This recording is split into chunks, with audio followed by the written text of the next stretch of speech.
Blast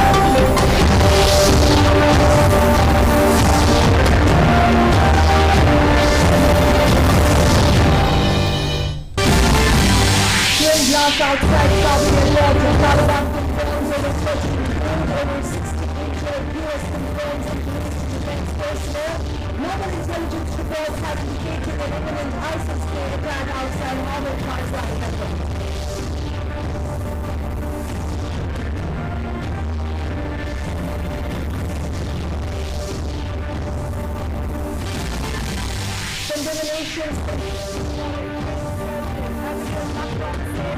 Coming hours will remain extremely dangerous in Kabul and at the airport.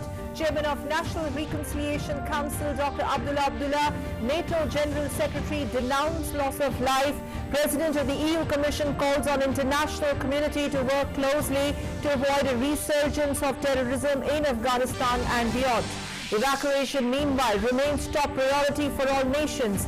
USA rules out any role for the military in taking people out of the country post 31st August. France and Belgium close their evacuation exercise.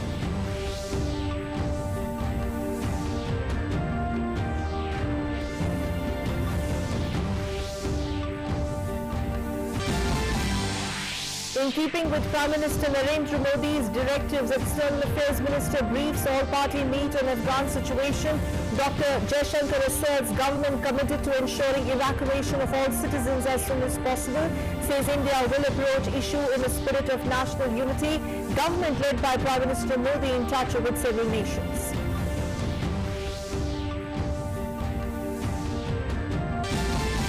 Operation Devi Shakti continues. 24 Indians and 11 Nepalese citizens land at Hindon Air Force Base. Gurudwaras across the country hold special Shukran Ardas after the safe return of 3 swarups of Sri Guru Granth Sahib from Kabul.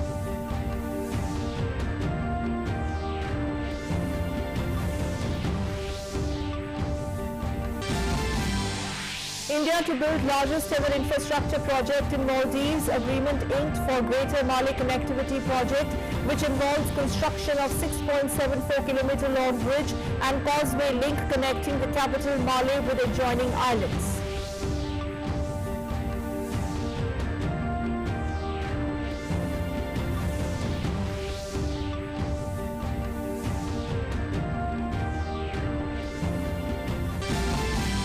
Government announces liberalized new drone policy 2021, new policy to support nation to realize the potential to be global drone hub by 2030. Prime Minister lauds the step, says drone rules will tremendously help startups and youth and open up new possibilities for innovation and business. In a historic step, government launches EastRom portal with the aim of registering 38 crore unorganized workers. Portal to play a major role in last mile delivery of services and empowerment of unorganized labor force.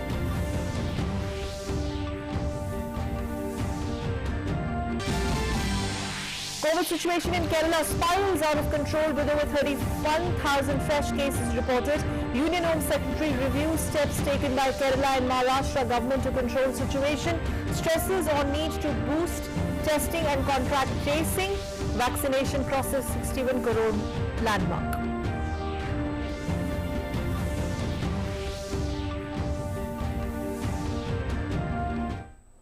Namaskar and welcome. You're watching DD India. I'm Sakal Bhatt. The top story at the hour.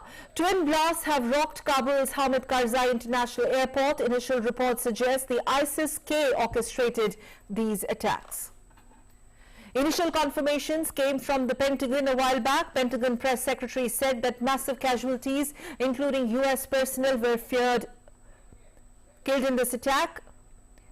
According to the tweet from John Kirby, Pentagon, we can confirm that the explosion at the Abbey Gate was the result of a complex attack. Quoting from the tweet, he further adds, 2 explosions near a gate at Kabul's airport that resulted in a number of US and civilian casualties. He has further said that he can confirm that the explosion at the Abbey Gate was a result of a complex attack that resulted in a number of US and civilian casualties, unquote.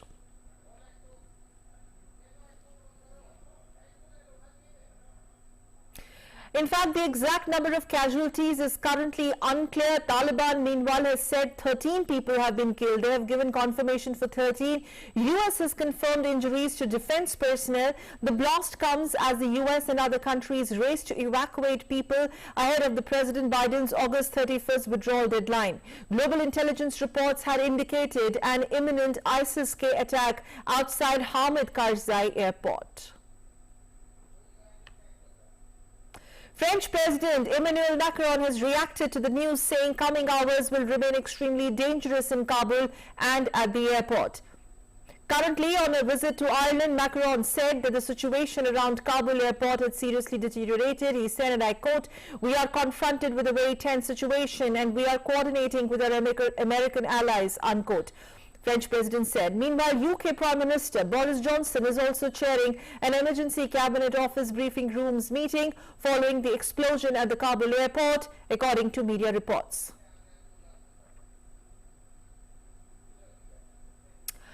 Condemnations, meanwhile, continue to pour in. Chairman of National Reconciliation Council, Dr. Abdullah, has condemned the attack at the Kabul airport. In a tweet, he said, and I quote, "My thoughts and prayers are with the victims and their families at the difficult time," unquote.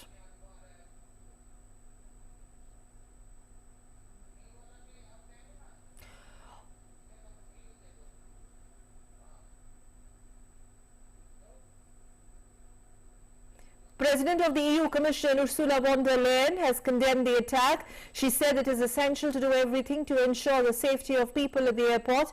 Meanwhile, the international community, she has added, must work closely together to avoid a resurgence of terrorism in Afghanistan and beyond, unquote. NATO Secretary General Jens Stoltenberg has also condemned the blast. In a tweet, he said the priority remains to evacuate as many people to safety as quickly as possible.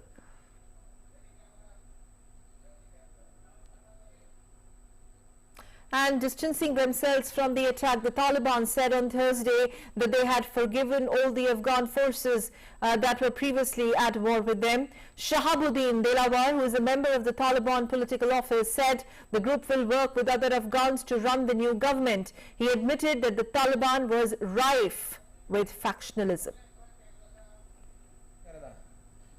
We decided to forgive the commandos, strike units or other armed forces that were previously our enemies.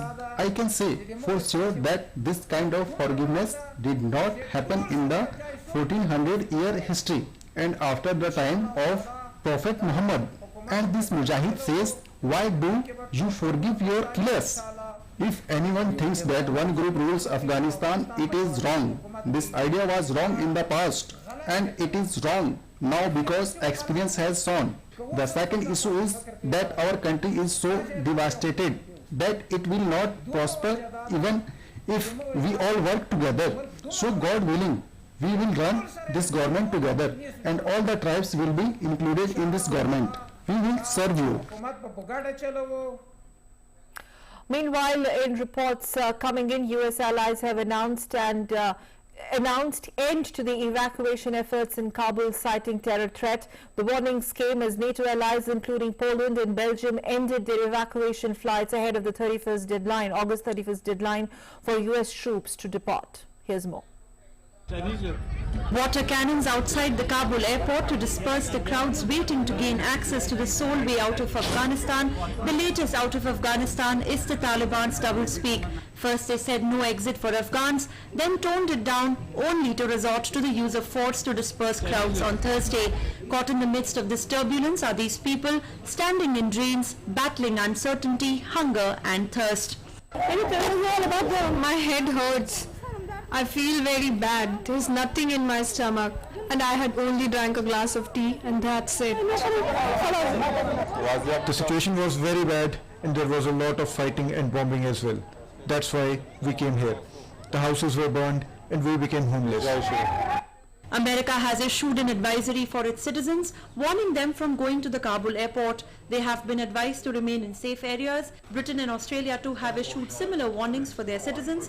Britain has so far evacuated its 12,000 citizens from Afghanistan. You've done a huge number of people incredibly fast. And have you been actually talking to them? We've had to change the travel advice to advise people not to come to the airport, to move away from the airport, find a place of safety.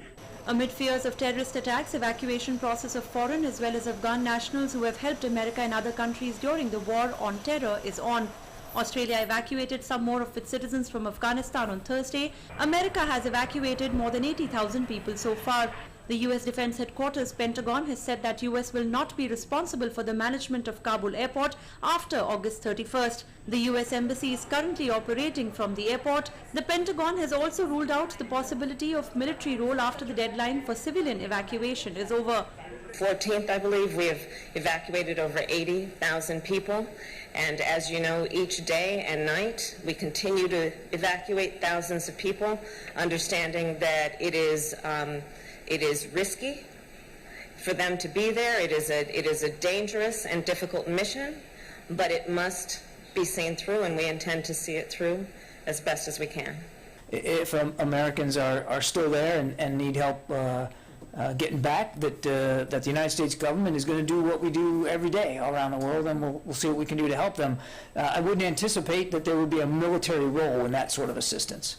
Meanwhile, France will stop evacuations from Afghanistan after Friday evening. French Prime Minister Jean Castex told RTL Radio on Thursday that evacuation operations will continue until tomorrow evening. Belgian Prime Minister Alexander De Croo announced that the country ended its Red Kite evacuation operations on Wednesday after US sources informed the government of an imminent suicide bomb attack around Kabul Airport. As far as the resistance to Taliban in Afghanistan is concerned, Ahmad Massoud, who is leading the rebellion in the Panjshir Valley, has said that he will not become a part of the Kabul administration until an agreement for an inclusive government is reached. Ahmad Massoud's spokesperson has said that no agreement between them and the Taliban has fructified yet, although talks are going on. Bureau Report, DD India. Back home, India continues to keep a very close watch on the ground situation in Afghanistan. Earlier today, External Affairs Minister Dr. S. Jaishankar set the record clear once again that the Indian government is strongly committed to ensuring full evacuation as soon as possible and is doing everything possible to bring back Indians from Afghanistan. In fact, apprising all-party panel on Afghanistan situation on Thursday, External Affairs Minister reiterated that there is a national concern now at the latest developments in Afghanistan, and that there is a sense of national spirit on the crisis there. Here's more. India continues to keep a close watch on the emanating ground situation in Afghanistan. Afghanistan being one of the immediate neighbors, India has always expressed its deepest concerns over the crisis post the Taliban takeover. On the instructions of the Prime Minister, External Affairs Minister Dr. Jaishankar briefed 37 leaders from 31 parties on the prevailing situation in Afghanistan on Thursday. He spoke about the Indian government's preparedness to carry out the evacuation in Afghanistan and also emphasized the centre's priorities at the time of this crisis. Informing about the evacuation procedures put in place by the Indian government to bring back Indians from trouble-torn country, he said at least 6 flights under Operation Devi Shakti have been pressed into service to evacuate Indians. Most of the Indians, but not all of them. There are still a few out there. Some of them could not make it for the flight yesterday. But definitely we will try and bring out everybody. We have also brought out some Afghan citizens who wanted to come to India at this point of time, like by instituting an e-visa policy. The overall sense was that government is very, very strongly committed to ensuring the full evacuation as soon as possible. Sharing details on India's evacuation operations and other developments in Afghanistan, Dr. Jaishankar added that there is long-standing national sentiment on Afghanistan and all parties are on the same page. External Affairs Minister said the high-level engagements with leaders from across the world are on. Any international decisions which are made, any gatherings which are there, that our diplomacy, our role, our interests are recognized. We are in touch with many partners. There will be many more meetings in the coming days. I think some of you know, last 2 days, President Putin and Chancellor Merkel spoke to Prime Minister. There will be, I think, some other calls at his level. There are many other foreign minister calls at my level.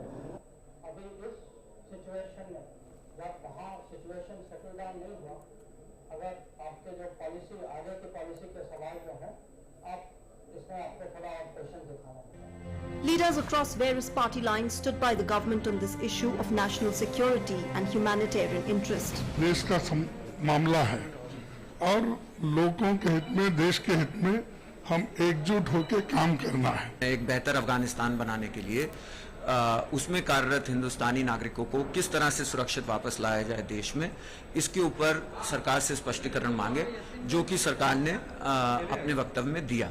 उन्होंने ये बताया कि वो operation देवी शक्ति चला रहे हैं और उसके जरिए नागरिकों को बाहर फ्लाइट्स के जरिए जो है लाया जा रहा है। Meanwhile, amidst the crisis looming large in Afghanistan, Indian Air Force's C-17 brought back 24 Indian nationals, including 11 Nepalese citizens from Afghanistan on Thursday. Till now, under Operation Devi Shakti, more than 700 Indians have been safely evacuated and brought back home. India has already called back the staff from its diplomatic missions in Afghanistan. Meanwhile, amidst rapidly changing developments on ground, the situation in Afghanistan continues to remain critical. But the Indian government has clearly drawn the line that its priority is to bring back Indians home safely. With inputs from Ajay Vikram Singh, Bureau Report, DD India.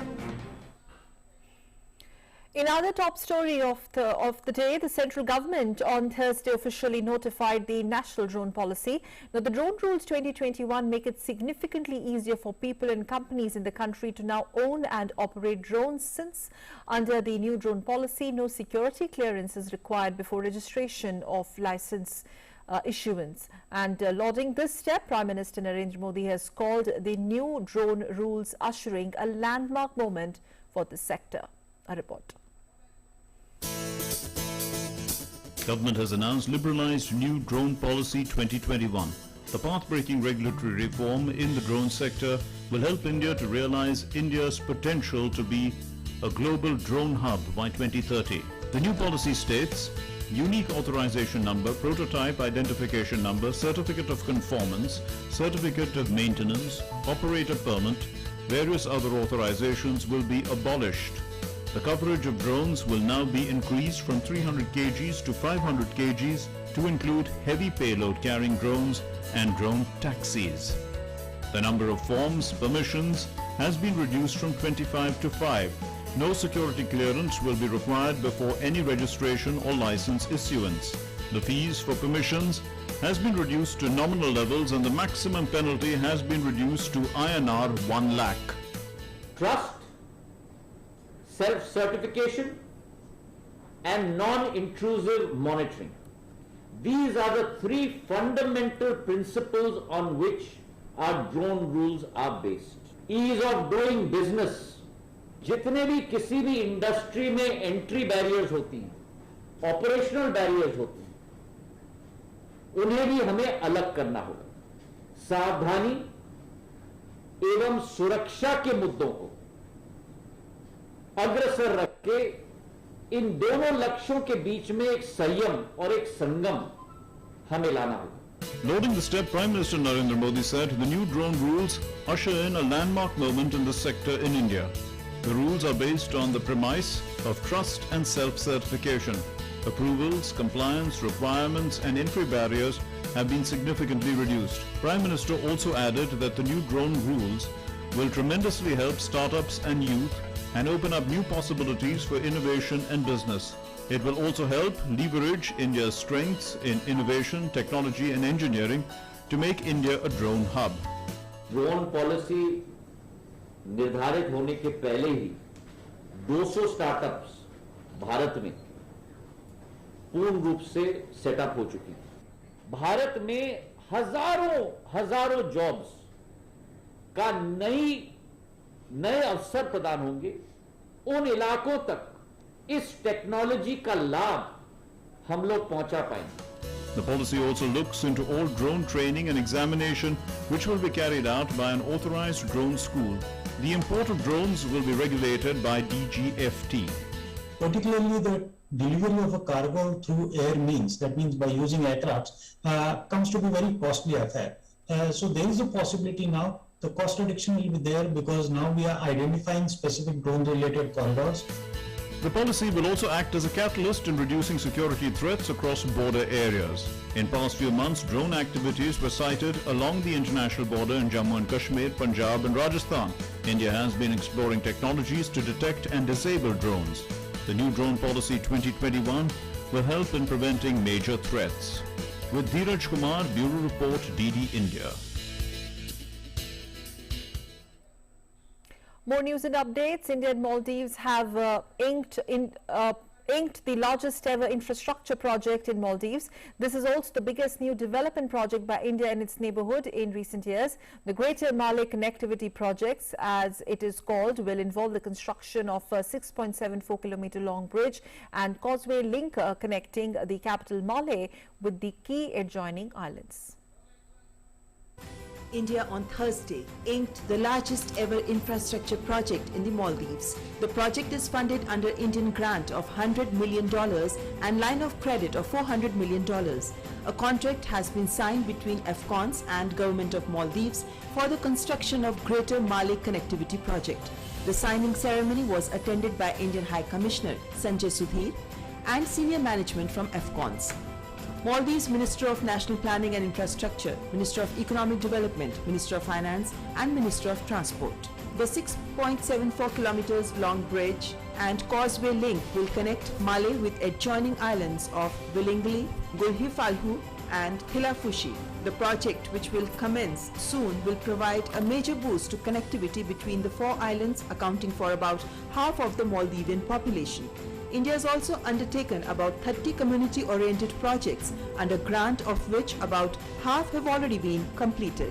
Expressing gratitude to India, Foreign Minister of Maldives Abdullah Shahid has tweeted, "Connecting people and countries. Delighted that the contract for the Greater Malay Connectivity Malé to Hilafushi link project has been signed between Ministry of National Planning, Housing and Infrastructure and Afghans Infrastructure Limited. This is a defining moment in the development journey of the Maldives. Constructed with financial support from India, the largest infrastructure project to be executed in Maldives will stand as an enduring tribute to the strong Maldivian-India partnership." Thank you Prime Minister Narendra Modi and External Affairs Minister Dr. S. Jaishankar for supporting our development journey.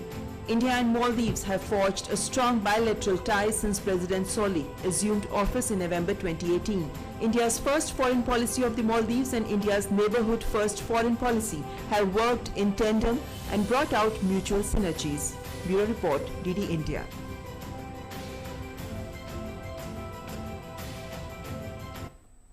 Centre on Thursday launched the EastRom portal with the aim of registering 38 crore unorganized workers, which include labourers, migrant workers, street vendors and also domestic workers. Along with the portal, the Ministry of Labour has also launched a national toll-free number 14434, which is aimed at addressing all these queries of these workers. Here's a detailed report. With the aim to empower the unorganized sector, the EastRom portal has been launched. Minister for Labour and Employment Bhupendra Yadav handed over the portal to the states and UTs in the presence of Minister of State for Labour and Employment and Petroleum and Natural Gas. For the first time, a system is in place to register 38 crore unorganized workers. Registration under the EastRom portal is free of cost and workers do not have to pay anything for registration at common service centres. A worker can register on the portal using Aadhaar card number and bank account details, apart from filling other necessary details. Along with this, an accidental insurance cover of Rs 2 lakh will be sanctioned to every registered unorganized worker on EastRom portal. Rs 1 lakh will be sanctioned for workers with partial disability. Further, to ease access, EastRom card with unique universal account number will be issued to access the benefits of the various social security schemes through the country. Union Minister for Labour and Employment urged state governments to become an active part of the campaign. हमने इस बात का जरूर ध्यान रखा है कि इसको बनाते समय सरल रजिस्ट्रेशन की पद्धति हो। सरल रजिस्ट्रेशन की पद्धति का अर्थ है कि अगर एक मजदूर के मोबाइल से 4 लोगों का भी रजिस्ट्रेशन है तो उस संकल्पना को भी हमने साकार किया है। Launched with the aim of including all labourers, the portal will prove to be a huge boost for the last mile delivery of services. Secretary of Labour Ministry Apurva Chandra said that the portal will be a major turning point and game changer for labourers. राज्य सरकारों ने अपने स्तर पे काम शुरू कर दिया था। अब जो उनका डाटा है वो सब इसमें हम सम्मिलित करेंगे और साथ ही ये यहाँ जो हम डाटा लेंगे जो कि आगे बढ़ता जाएगा उसको राज्य सरकारों के साथ शेयर करेंगे, जिससे कि उनको अपने स्तर पे कोई बेनिफिट देना हो वो देते रहें और अपनी योजना बना सकें। Leaders of several trade unions expressed their gratitude and said that the portal will be a support for unorganized workers. Workers from all over the country shared their experiences and thanked the government of the support. The EastRom portal will be a single point reference that will help authorities to reach out to different sections of the society and track the unorganized workers and offer welfare in times of crisis. Unorganized workers from all sections of society across the country will now be able to register and become a part of this database. Chandrasekhar's report, DD India. And now let's get you some news on the COVID front. The situation continues to remain grim in Kerala, and in the last 24 hours, more than 31,000 positive cases have been reported. In fact, this happens to be highest daily COVID positive numbers in last 3 months, only from the state of Kerala. In fact, the state's test positivity rate also continues to go high. We have a detailed report on Kerala and the rest of the states. India continues to fight against COVID-19. Every effort is being made to deal with the situation. Though the situation is under control in most of the states in the country, rising cases in Kerala still remain worrisome. In the last 24 hours, more than 31,000 new cases have been reported in the state. The number of active cases has also crossed the 1 lakh mark. The Health Ministry has stressed the need to increase testing and contact tracing in the state. Tests जो हो रहे हैं केरल में उनकी संख्या को और बढ़ाने की आवश्यकता है और इन टेस्ट्स में जो लोग पॉजिटिव पाए जाते हैं उनके कॉन्टैक्ट ट्रेसिंग को और प्रभावी बनाने की आवश्यकता है, क्योंकि केरल में प्रति पॉजिटिव व्यक्ति जो कॉन्टैक्ट ट्रेस होते हैं वो 2 से भी कम है. The Home Secretary and Health Secretary held a virtual meeting with the Chief Secretaries of Kerala and Maharashtra on the rising corona cases in both the states. Earlier, Union Health Minister Mansukh Mandavia had also visited Kerala and inquired about the situation. Meanwhile, Union Minister V. Muralidharan made an attack on the Kerala government and said that the government is not following COVID guidelines. Kerala Sarkar unfortunately उसको स्वास्थ्य के आधार पर scientific data के आधार पर करने के बजाय political आधार पर रीजंस के आधार पर रिलैक्सेशन और ये लॉकडाउन ये निर्णय लेना शुरू कर दिया है. ये सारे विषय ये केसेस की संख्या बढ़ने की एक मुख्य कारण. The Health Ministry said that the country is still under the second wave of corona. The epidemic is not yet completely over. He stressed on the need to be alert with the festival season around the corner in September and October. The second surge has not concluded, it is not over, therefore we have to maintain all necessary precautions, particularly in the light of our experience that after every festival we see a spike, and therefore the coming month of September and October are crucial for us. The country has reported 46,164 new cases in the last 24 hours. The country's active caseload is currently at 3,33,725. The active cases constitute 1.3% of the total reported cases so far. Maharashtra, Karnataka, Tamil Nadu and Andhra Pradesh have 10,000 to 1 lakh active cases. The recovery rate currently stands at 97.63%. A total of 34,159 patients also recovered from the infection during the last 24 hours, taking the total recoveries to more than 3,17,88,000. The ministry said weekly positivity rate currently stands at 2.2%, which is less than 3% for the last 62 days. 18 बरस से ऊपर की जो देश की बालिग आबादी है उसमें 50% लोगों को पहला टीका दिया जा चुका है और 15% लोगों को दोनों टीके दिए जा चुके हैं. Clearly, though the pandemic has abated, it is not the time to let down one's guard. The mantra of vaccination, hand hygiene, social distancing and wearing a mask still remain the only weapon. Bureau Report, DD India. Moving on, Prime Minister Narendra Modi has written to Stephen Harris, a student from Bangalore, praising him for his paintings. The rising 20-year-old young artist had sent 2 beautiful paintings of the Prime Minister along with a letter to the Prime Minister. The Prime Minister replied with encouragement and praise. Prime Minister expressed hope that people will be inspired by Stephen's effort to spread positivity. In fact, the Prime Minister said that it is such a pleasure to see the interest and devotion of the young people in creative fields. Prime Minister wrote, and I quote, "Your paintings indicate your talent for experiencing things deeply. The minute expressions minute expressions executed with subtlety are heartwarming," unquote. In fact, Stephen also expressed his happiness over Prime Minister's reply to his paintings. 15 years, and I do all types of paintings, and I've done various paintings of personalities, celebrities, landscapes, and all other types of paintings. So in the year 2019, I made 2 portraits of our Honorable Prime Minister Narendra Modi ji, and I was requested by my family members this year to send both the paintings directly to the Prime Minister's office in Delhi, and I sent both the portraits in the month of June. And on 31st July, I received a letter of appreciation from our very own Honorable Prime Minister Narendra Modi sir.